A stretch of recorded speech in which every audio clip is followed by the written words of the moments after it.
tipu-tipu je. Now the real things begin, which is you can insert your case file, which is this case file. Saya buang satellite ni lah ya, supaya nampak kontra lebih nampak. So we want to compute and calculate each one of the cases according to the week. Kan? Tolong buang yang lain-lain tau, tinggalkan grid je. Saya nak ada grid dengan case je, jangan ada yang lain-lain. Satellite ni kalau nak pasang, tak nak pasang pun up to you, it's option.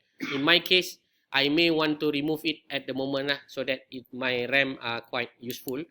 So the next step is basically do the same thing, which is go to the vector analysis tool, count point of polygon, and then proceed with whatever polygons that you stated here, which is the grid Selangor, followed by the case, and then the num point here will be the W1.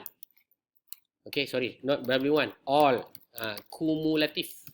Kumulatif panggil apa lah? Sum lah, sum. Saya tulis sum. Okay, I make a repetition. Masukkan case, masukkan grid Selangor tadi, and then go for the vector analysis. Vector analysis tool, count point polygon, and then proceed to choose your grid, and then point is case, followed by count field name, in this case is sum. Sebab apa sum? Sebab saya tak tekan butang filter. Saya tak filter pun. Jadi saya nak tengok keseluruhan case sepanjang 1 tahun dalam masa dia tengah fikir itulah. So kita tunggu sekejap.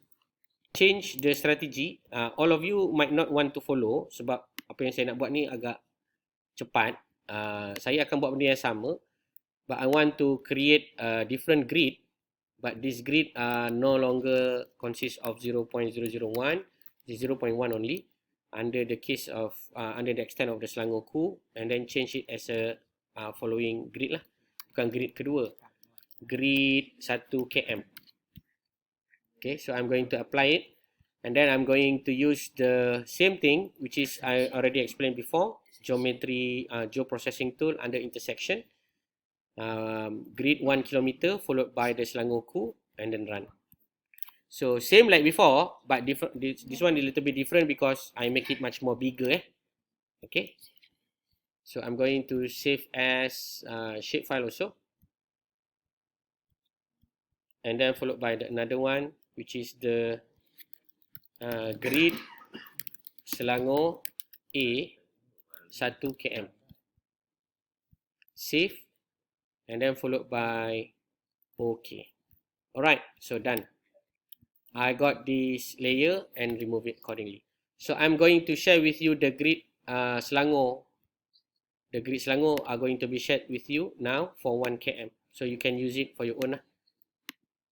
Because of the interest of time, I'm going to give you the export layer as formatted under the GeoJSON also. So you can download the GeoJSON. This one is what? Grid Selangor A 1 km. So GeoJSON. Okay, done. And I'm going to share with you now. So semua dah ada nanti tuan-tuan boleh ambil upload files. So please download the GeoJSON. Sorry, sebab nak cepat. So saya pakai je GeoJSON ni. GeoJSON Grid Selangor A 1 km.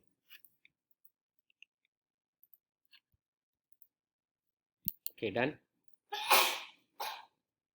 Okay, you ambil atas ni Grid Selangor GeoJSON 1 km.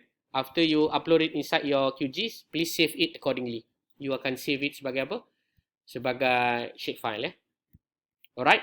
So what I need you to do is basically count point of polygon, but using the same technique that we discussed before, which is the first one. You go to the grid ni, you boleh tengok we have nothing more than only an ID, subname, category, and so on. The next step is basically go to the case and then filter it accordingly. Tapi sebelum buat filter, anda count point of polygon dulu for the overall. So this is another example as I mentioned before, which is the sum. We are going to run. Nampak? Ini pun ambil masa juga. Lebih kurang dalam less than 1 minute lah kan. Tak. Yang mana tengah run tu biar je dia run. Tak apa. Itu rezeki awak lah. Kalau rezeki awak dia hang dan meletup komputer pun rezeki juga tu. Very unlikely lah to happen like that. Okay, now is finished. Count as I share with you now. Kalau you tengok dekat sini, open attributes table, we got the sum. Okay, this is the idea of the sum. So I'm going to save this one as the cases. So this one will be save as Ashray shapefile. Yang ini anda namakanlah sebagai contoh case by week. Okay, case by week. Nama file saya adalah case by week. Count ni apa saya buat? Saya perlu buang. Grid Selangor ni apa saya perlu buat? Saya perlu buang juga. Okay, do the same thing for the week 1, week 2 and also week 3, 4, 5. Okay, you akan buat exercise ni dan kita akan jumpa exercise ni punya latihan akan datang. So cara dia, go to the filter. Nanti saya bagi, ni file-file ni saya akan bagi. Week is equal to 1. Okay, it will filter accordingly. And then followed by the vector analysis, count point polygon. And then same as follows, same as before, which is kita buat apa? W1. Sebab tadi saya buat sum. Okay, run it. Lepas tu kita akan save. Save under what name? Case by week. Okay.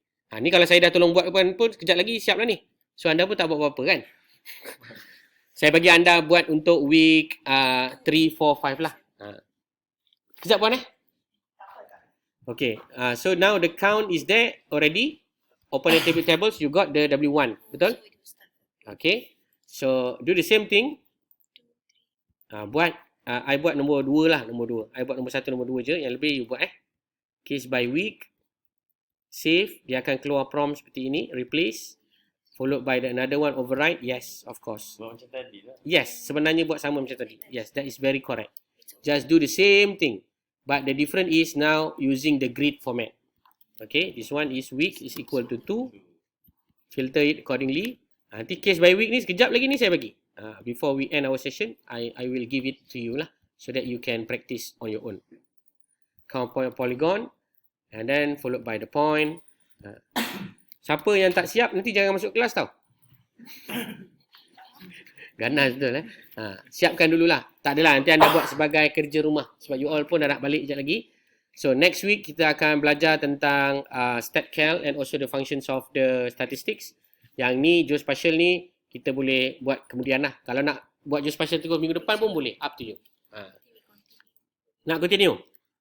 Nak continue also can. Nak later on continue also can. Up to you So let me just habiskan yang ni dulu.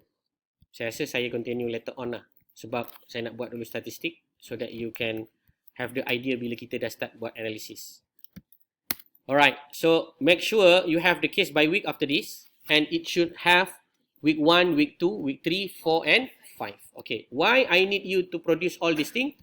Because during the later session, what we are going to explore is basically using the Geoda. I took one example. So this is the Geoda applications. So we are going to insert the file. So this is the file. So preparation of file might be taking a little bit of time. Tapi kalau anda mahir dah, sebenarnya ambil masa lebih kurang 1 hari lah untuk siapkan dalam satu negeri. So after you finish doing this, the best thing is actually you can do some sort of map analysis. Contoh, you can go for the quantile maps as 3. Contohlah quantile map 3, you boleh pergi kepada week 1. So you can see, this is the week 1. And then you can do the same thing, quantile map for 3 also. You can go for the week 2. You see, this is what we call it as a spatial temporal. You see the difference according to the number of cases. And in fact, you can also make as the what we call it as a rate sound. Macam ni kan, raw rate kan. You are going to choose the sum based on the W1. So you can make a comparison based on that. Faham tak? Yang ini adalah against the sum lah. And then you can produce also another quantile map to show the overall cases. Yang ini nanti kita later on kita discuss lah. Ini overall maksudnya cumulated. Yang ini adalah by week 1, this one is by week 2, this one is by the excess risk of the sum against the proportionate. Ini macam attack lah, attack rate whatsoever. Itu nanti kita discuss. So ini example lah yang paling senang pasal spatial temporal. Kan? Senang kan? Nampak senang lah.